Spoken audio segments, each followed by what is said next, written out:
Hey guys, welcome back. आज हम बात करने वाले हैं टॉप 11 टिप्स फॉर एलिवेशन, जिसकी वजह से आपका एलिवेशन और ज़्यादा खूबसूरत और ज़्यादा फंक्शनल हो सकता है। सबसे पहले हम बात करते हैं कि एलिवेशन किसको बोलते हैं। जो भी आपके घर का फ्रंट फसाड होता है, हम उसको आर्किटेक्चुरल टर्म में एलिवेशन बोलते हैं। जो लोकल लोग होते हैं वो उसको बोलते हैं फ्रंट फसाड, या बाहर से आपका घर कैसा दिखना चाहिए, कुछ ऐसे। तो स्टार्ट करते हैं अपने टिप्स के साथ। तो सबसे पहली टिप्स है प्लानिंग। हमारे पास तो दो चीज़ें हम सीखते हैं अपने डिग्री में, कि फॉर्म फॉलो फंक्शन या फिर फंक्शन फॉलो फॉर्म। अब फॉर्म फॉलो फंक्शन क्या होता है? सपोज़ कि आपने ना अपना एलिवेशन पहले डिसाइड कर लिया कि मुझे ये चीज़ प्लस में चाहिए, ये चीज़ माइनस में चाहिए। इसके अकॉर्डिंग आपने अपने घर की प्लानिंग की, तो ये हो गया फॉर्म फॉलो फंक्शन। एक होता है function follow form. In case कि आपका घर का जो वो है प्लानिंग है, वो आपके अकॉर्डिंग हुई है कि यार मुझे ना ड्राइंग रूम लेफ्ट में चाहिए, बेडरूम लेफ्ट में चाहिए, बीच में वॉशरूम आएगा, सब कुछ आपके अकॉर्डिंग आपने पहले प्लान किया हुआ है, प्लान हो गया बाई चांस, तो उसके अकॉर्डिंग एलिवेशन बनाना, उसको हम बोलते हैं फंक्शन फॉलो फॉर्म। जो आपके फंक्शन आप डिसाइड कर चुके हो, उसके तरीके से आपको फॉर्म निकालना है। तो दोनों ही तरीके से आप अपने एलिवेशन बना सकते हो, बट आई ऑलवेज प्रेफर कि जब भी आपका लेआउट फ्रीज हो जाए, सपोज आपके पास जो आर्किटेक्ट है आपका, उसने आपका लेआउट फ्रीज कर दिया, उसका नेक्स्ट स्टेप भी आप एलिवेशन पे चले जाओ। जिससे क्या होता है, अगर आपको एलिवेशन में कुछ प्लस माइनस चीज़ें करनी है, सपोज आपने एलिवेशन में कोई चीज़ 2 फीट बाहर निकाली है छज्जे पे इफेक्ट दिखाने के लिए, तो वो 2 फीट जो है वो अपने रूम में यूटिलाइज कर सकते हो। तो वो चीज़ें प्लान में आप चेंज करवा सकते हो। तो हमेशा प्लान फ्रीज होने के बाद अपना एलिवेशन के स्टेप पे चले जाना। एंड उसके बाद जब आप स्ट्रक्चर भी बनाओगे ना, ये भी टिप नंबर 2 है, अगर जब आप स्ट्रक्चर भी बनाओगे तो स्ट्रक्चर भी आपकी एलिवेशन के अकॉर्डिंग बन पाएगा। कहाँ पे आपको बीम निकालना है, कहाँ पे बीम कट करना है। अब कई बार क्या होता है, हम लोग मॉडर्न एलिवेशन में ना डबल ग्लेजिंग देते हैं, हम इसके 2 फ्लोर पे ग्लास होता है, लेकिन बीच में बीम आ रहा होता है, राइट। वो बीम बहुत ही गंदा लगता है। तो अगर आपने अपना एलिवेशन स्ट्रक्चर से पहले फाइनल कर लिया, तो आपका स्ट्रक्चर डिज़ाइनर उस बीम का ऑल्टरनेटिव निकाल सकता है, वहाँ से बीम कट करके उसे किसी और वे में बिल्डिंग को स्ट्रॉन्ग या खड़ा कर सकता है। तो ये भी बहुत बड़ा फ़ायदा है। इससे क्या होगा, जो भी नेगेटिव इम्पैक्ट होगा ना, बिल्डिंग को ख़त्म हो जाएगा एंड स्ट्रक्चर के पैसे भी बच जाएंगे। तो स्ट्रक्चर क्या होगा, लाइक जो एक्सेसिव पैसे लगने वाले थे आपके, तो इससे क्या होगा कि जो स्ट्रक्चर है ना, उसको हमेशा एलिवेशन के बाद में बनाओ, ताकि प्लान एलिवेशन के अकॉर्डिंग ही स्ट्रक्चर बने। इसमें आपका प्लान भी फॉलो हो और एलिवेशन भी फॉलो हो। And tip number 3, material as per orientation. Suppose आपका अब 3 ऑडिशन बस होती है, नॉर्थ, ईस्ट, साउथ, वेस्ट। तो आपका जो मटेरियल है उसके अकॉर्डिंग होना चाहिए। सपोज जैसे कि मेरे पास साउथ में बहुत धूप होती है, तो एक एचपीएल ऐसा मटेरियल है जो फेड होता है, तो वो आप धूप में ना यूज़ करो। तो हमेशा याद रखो कि जो भी आपका मत्था है, जो भी आपके घर का जो भी आपके घर का फ्रंट फसाड है, ईस्ट है, वेस्ट है, साउथ है, जो भी है, उसके अकॉर्डिंग आप अपने मटेरियल्स चूज़ करो। फॉर एन एग्जाम्पल, अगर साउथ है और आपने पूरा का पूरा ग्लास ग्लेसिंग कर दिया, तो अंदर बहुत ज़्यादा हीट आने वाली है, बिकॉज साउथ है, सबसे ज़्यादा हीट रहेगा उस एरिया में। सन का राइज सबसे ज़्यादा वहाँ पे रहता है, तो 12 बजे के आसपास सन साउथ में होता है, एंड सबसे ज़्यादा हीट अंदर आएगी। तो आपके जो मटेरियल्स होने चाहिए वो आपकी डायरेक्शन के अकॉर्डिंग सिलेक्ट होने चाहिए कि कहाँ पे क्या मटेरियल हो। एंड फोर्थ मेरा है सिमेट्री इज़ अ की। आपकी एलिवेशन में सिमेट्री होना बहुत ज़रूरी है। ऐसा नहीं हो कि आपने कहीं पे तो लीनियर यूज़ किया है और आपने कहीं पे कुछ कर्व या कुछ ऐसे एलिमेंट डाले जो आपस में मैच ही नहीं हो रहा है। तो सिमेट्री होना बहुत ज़रूरी है। किसी भी मॉडर्न एलिवेशन को अच्छा लगने के लिए उसका जो सिमेट्री होना बहुत ही इम्पॉर्टेंट, वो एक की है, आपका थंब रूल है कि सिमेट्री होना बहुत ज़्यादा ज़रूरी है। एंड 5th टिप है boundary wall and main gate. हम अक्सर क्या करते हैं, अपना फ्रंट एलिवेशन को तो डिज़ाइन करा लेते हैं, बट बाउंड्री वॉल और गेट को हमेशा भूल जाते हैं। तो मेरा हमेशा का टिप रहेगा, always match your boundary wall and gate with the elevation. जो मटेरियल्स आपके एलिवेशन में आ रहे हैं, वही मटेरियल्स आप अपने बाउंड्री वॉल पे यूज़ करो, एंड अपने गेट को भी उसी तरह प्रपोज करो। सपोज आपकी जो रेलिंग्स हैं वो ग्लास में हैं, तो आप कुछ एलिमेंट ऐड कर सकते हो ग्लास का गेट के अंदर। सपोज आपकी जो रेलिंग्स है वो एमएस में है वाइट ब्लैक पेंट की, तो उस तरीके ग्लास आप उस तरीके का डिज़ाइन आप अपने गेट में डाल सकते हो।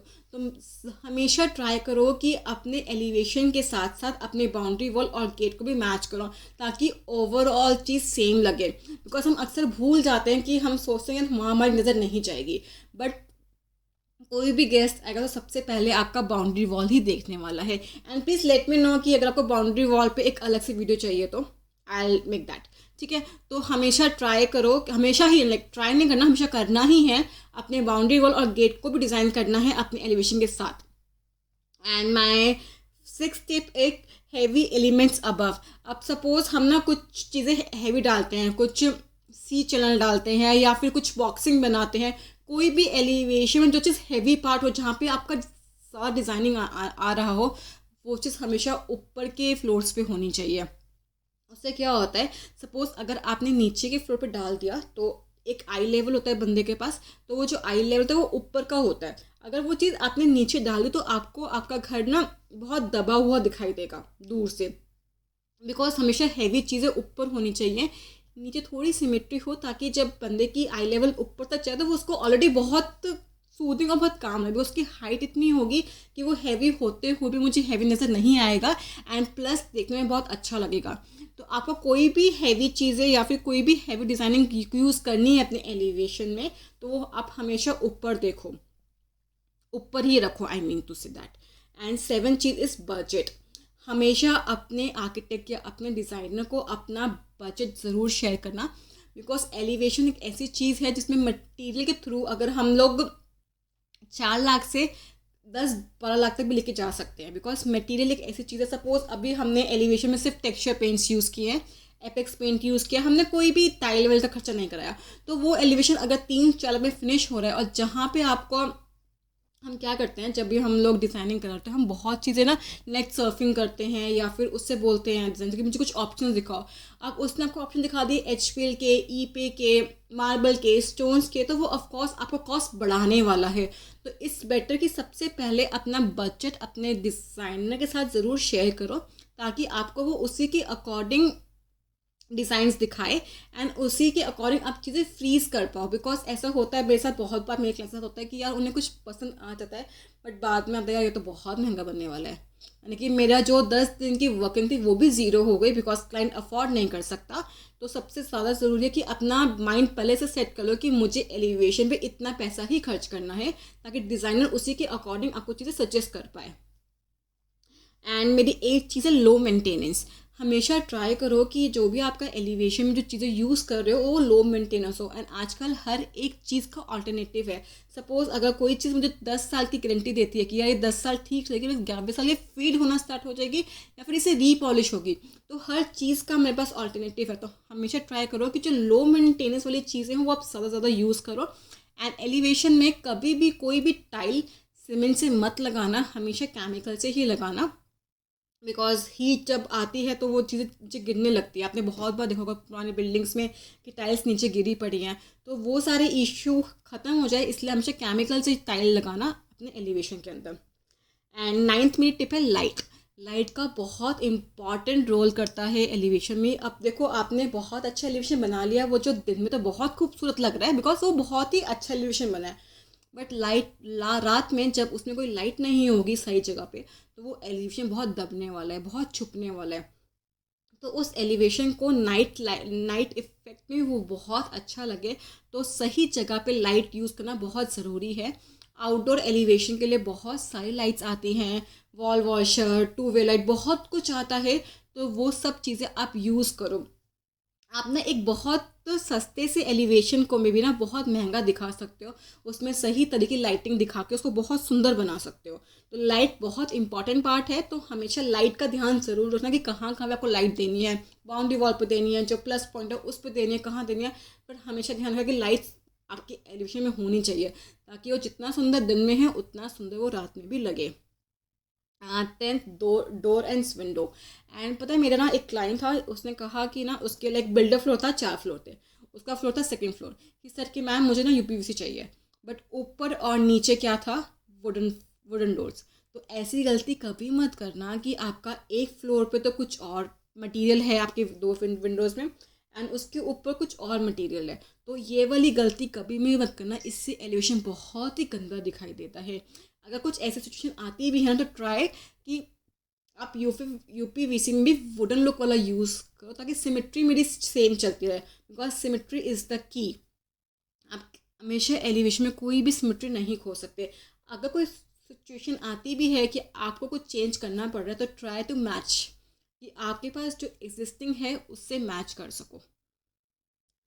11 इन्वायरमेंटल इफेक्ट ऑन मटेरियल्स, वही मेरा पॉइंट था कि अफकोर्स मेरे कुछ मटेरियल्स ऐसे होते हैं जिन पे इन्वायरमेंट इफ़ेक्ट करता है, धूप है, बारिश है, बहुत इफ़ेक्ट करता है। तो वो मटेरियल्स आप कम से कम यूज़ करो, ताकि जो आपका एलिवेशन है वो लॉन्ग लास्टिंग हो और लो मेंटेनेंस हो।